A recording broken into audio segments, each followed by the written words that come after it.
샬롬, 귀한 아침입니다. 오늘 6월 22일이죠. 화요일. 우리 주님과 함께 하루를 또 멋지게 살아봅시다. 잠언 27장 14절에서 22절까지 보겠습니다. 22절까지 보겠습니다. 이른 아침에 큰 소리로 자기 이웃을 축복하면 도리어 저주같이 여기게 되리라. 다투는 여자는 비 오는 날에 이어 떨어지는 물방울이라. 그를 제어하기가 바람을 제어하는 것 같고 오른손으로 기름을 움키는 것 같으니라. 철이 철을 날카롭게 하는 것 같이 사람이 그의 친구의 얼굴을 빛나게 하느니라. 무화과나무를 지키는 자는 그 과실을 먹고 자기 주인에게 시중드는 자는 영화를 얻느니라. 물에 비치면 얼굴이 서로 같은 것 같이 사람의 마음도 서로 비치느니라. 소울과 아바도는 만족함이 없고 사람의 눈도 만족함이 없느니라. 도가니로 은을 풀무로 금을 칭찬으로 사람을 단련하느니라. 미련한 자를 곡물과 함께 절구에 넣고 공의로 찌울지라도 그의 미련은 벗겨지지 아니하느니라. 아멘. 네, 우리 잠언 4장 23절 한번 읽어볼까요? 모든 지킬 만한 것 중에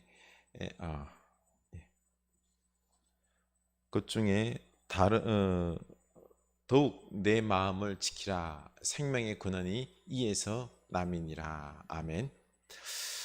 네, 우리 마음을 잘 지킬 수 있기를 원합니다. 오늘날 우리 사회는 사람들과 소통하는 마음과 마음을 잇고 서로 소통하는 기술과 도구가 아주 발달이 되어 있습니다. 카톡을 비롯해서 인스타나 여러 인터넷 매체들을 통해서 자유롭게 또 광범위하게 여러 사람과 소통할 수 있습니다. 이렇게 소통의 도구가 첨단화된 이 기기가 발달하고 수월해졌지요. 그러면 아주 소통이 잘 되어서 사람들의 관계가 더욱 잘 맺어지고 행복할 것 같은데 안 그렇습니다. 사람들이 더욱더 외로워하고 우울해하고 있습니다. 여기저기서 외롭고 우울하다고 아우성 난리입니다. 도리어 사람들이 관계를 잘 못 맺고 있습니다. 참 오늘날 제일 어려운 게 관계 못 맺는 것입니다.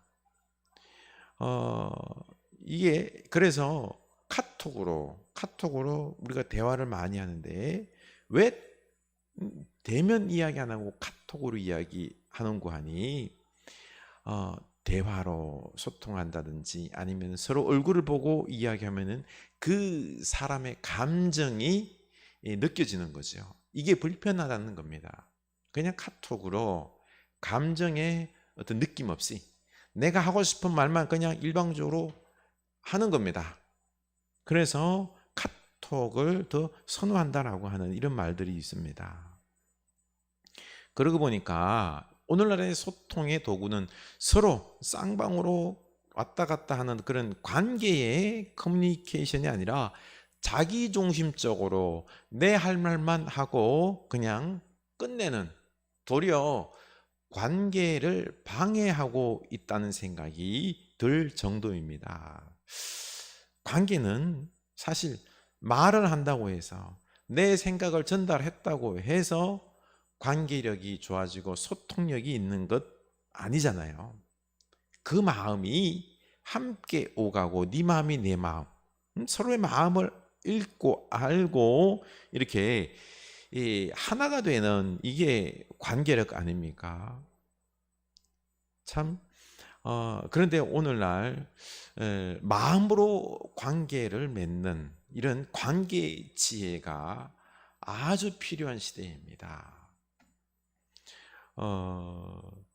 14절을 보면은 이른 아침에 큰 소리로 자기 이웃을 축복하면 도리어 저주같이 여기게 되리라. 이렇게 축복도 상황에 맞게 해야지 그것이 축복이 되지, 이 잘못하면 축복이 도리어 저주가 될 수 있다는 것을 강조하고 있습니다. 이른 아침에 다 자고 있는데 큰 소리로 이웃을 향해서 축복을 외치면 이것은 축복이 아니라 잠도 못 자게 방해하는 저주인 것입니다. 상대방을 배려하지 않고 내 편할 대로 내 마음대로 하는 저주다라는 거죠. 그리고 이 축복이 진짜 마음을 담은 축복일까요? 잠을 못 자도록 방해하면서 그 사람의 마음을 일부러 막 긁는 거죠. 그리고 나는 저 사람을 사랑해서 이렇게 축복했다. 동네 사람들아 다 보라. 나는 저 사람을 사랑해서 축복하는 사람이다. 자랑하는 거죠. 아주 어떻게 보면 야비하고 나쁜 사람이죠. 이것은 축복이 아니라 소음이요, 저주요, 싸우자는 것입니다. 이렇게 관계력이 떨어지다 보니 자기중심적으로 생각하고 살아가는 사람들이 많습니다. 이런 사람들이 가정을 꾸렸을 때 그 가정은 지옥이 되죠. 15절, 다투는 여자는 비 오는 날에 이어떨어지는 물방울이라 그를 제어하기가 바람을 제어하는 것 같고 오른손으로 기름을 움키는 것 같으니라. 이렇게 이기적으로 고집불통으로 관계를 맺을 줄 모르는 사람은 가족 간에 다툼을 일으키고 멈출 줄 모르고 쏟아지는 폭우처럼 가정의 다툼과 불화를 일으킨다는 것입니다.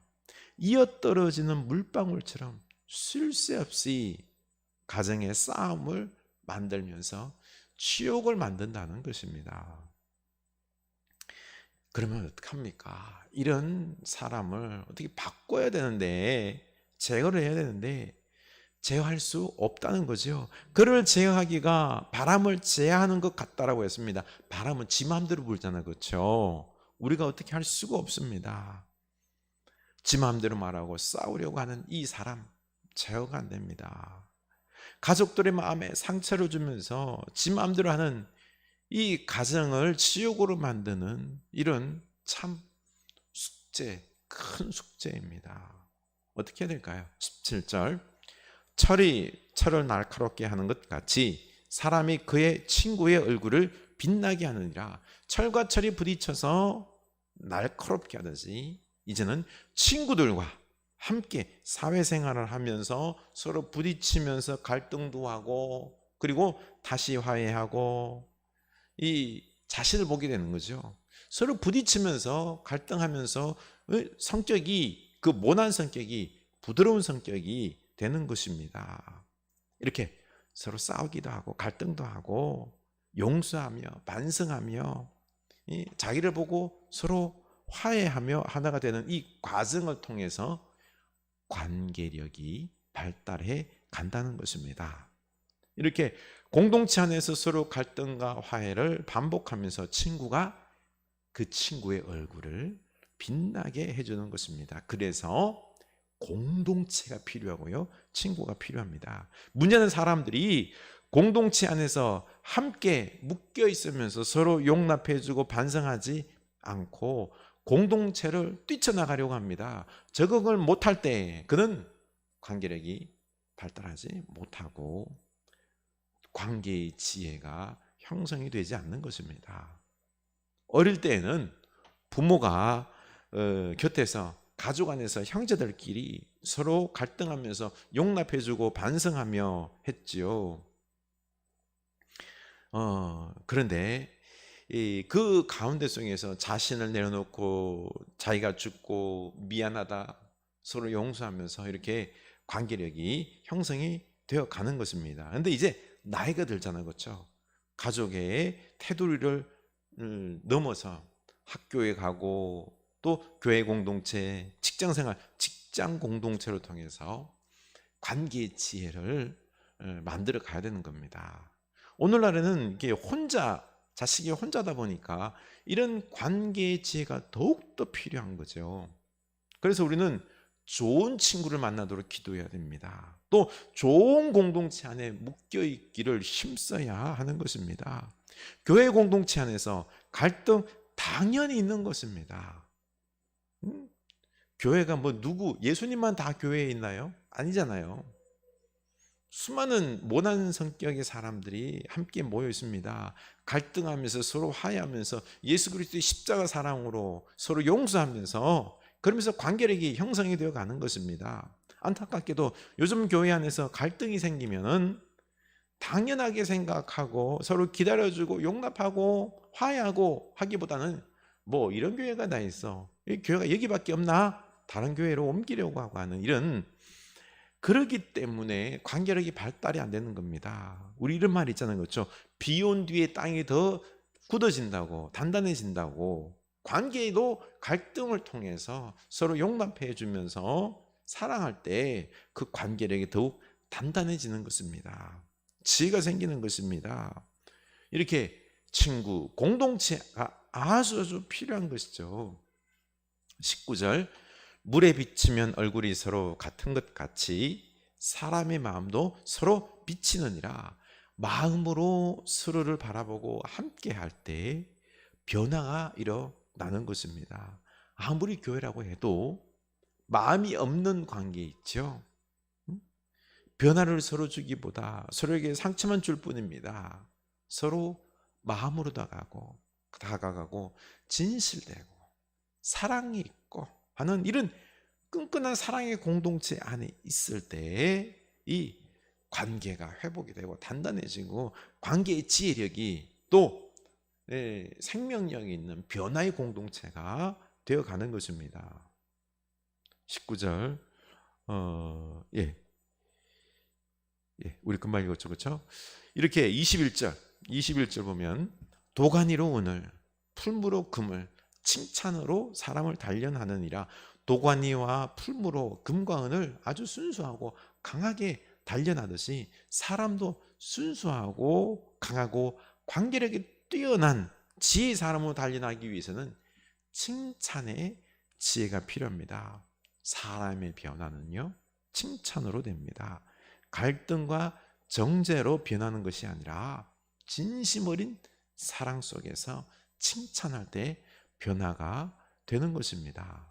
22절, 미련한 자를 곡물과 함께 절구에 넣고 공기로 찌을지라도 그의 미련은 벗겨지지 아니하느니라. 옛날에 곡물 벗길 때, 껍질 벗길 때 요즘과 같은 도전 기계가 없잖아요, 그렇죠?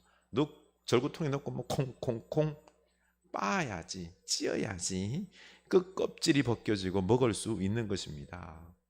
이렇게 껍질 벗기듯이 그 미련함의 껍질을 벗기기 위해서 절구통에 넣고 사람의 어떤 미련함을 갖다가 콩콩콩 찍듯이 그 사람의 미련함에 대해서, 야, 너는 좀 사람이 뭐가 났다, 너는 분노한다, 너는 참을성이 없다, 너는 말을 함부로 한다, 이렇게 말을 하면은 변화될 것이냐? 아니다라는 겁니다. 절구공이는 콕콕 찧었듯이 그의 미련함을 찧으면은 변화될 것 같은데 아니다라는 것입니다. 이런 정죄하는 공동체가 아니라 사랑으로 칭찬하는 이 공동체 속에서 있을 때 변화된다라는 것입니다. 오늘날 어떻습니까? 이렇게 서로 간에 공이 찍듯이, 그렇죠? 그 미련함에 대해서 서로 막 욕하고 하는 우리 사회 아닙니까? 그러다 보니까 싸우고 고소하고 얼마나 이 관계 갈등이 심합니까? 심지어는 싸우고 살인하고 하는 것들이 우리 사회 속에서 일어나는데 가족 간에도 이게 일어나는 것 아닙니까? 관계력이 심각하다는 것입니다. 그래서 관계의 지혜가 절대적으로 필요합니다. 서로 친구가 되어서 칭찬하면서 공동체 안에서 서로를 변화시키는 이런 관계의 공동체, 관계의 지혜력이 있는 이런 공동체, 우리의 지혜가 너무너무 필요합니다. 우리 흐르는 교회 안에서, 우리 가정 안에서 이런 관계의 지혜가 발달하는 여러분 될 수 있기를 축원합니다. 기도합시다. 하나님 아버지, 오늘날 참 관계력이 떨어져 있습니다. 참 서로 간의 관계력이, 이 지혜가 약하다 보니 갈등이 많습니다. 폭력이 난무합니다. 서로의 마음을 서로 주고받으면서 따뜻하게 서로 세워주는 이런 관계가 약합니다. 오늘은 얼마나 갈등이 많습니까? 주님, 진정으로 필요한 게 친구, 공동체, 칭찬. 하나님, 이런 지혜가 필요합니다. 아버지 하나님, 우리가 이제는 가정 안에서, 우리 흐르는 교회 공동체 안에서, 직장 공동체 안에서 이렇게 관계력을 세워줄 수 있는 지혜자가 되게 하여 주시옵소서. 그래서 우리가 이 관계의 지혜로 건강한 관계로 행복한 가정, 그리고 또한 서로 사랑하며 서로를 세워주는 귀한 행복한 가정 만들어지기를 원합니다. 주여, 우리로 좀 더 지혜롭게 하옵소서. 관계의 지혜에 열심을 낼 수 있도록 우리 사랑하는 교회 공동체 안에서 우리가 서로를 세워주는, 칭찬하며 세워주는 지혜자들 다 되게 하여 주시옵소서. 예수님 이름으로 기도드립니다. 아멘.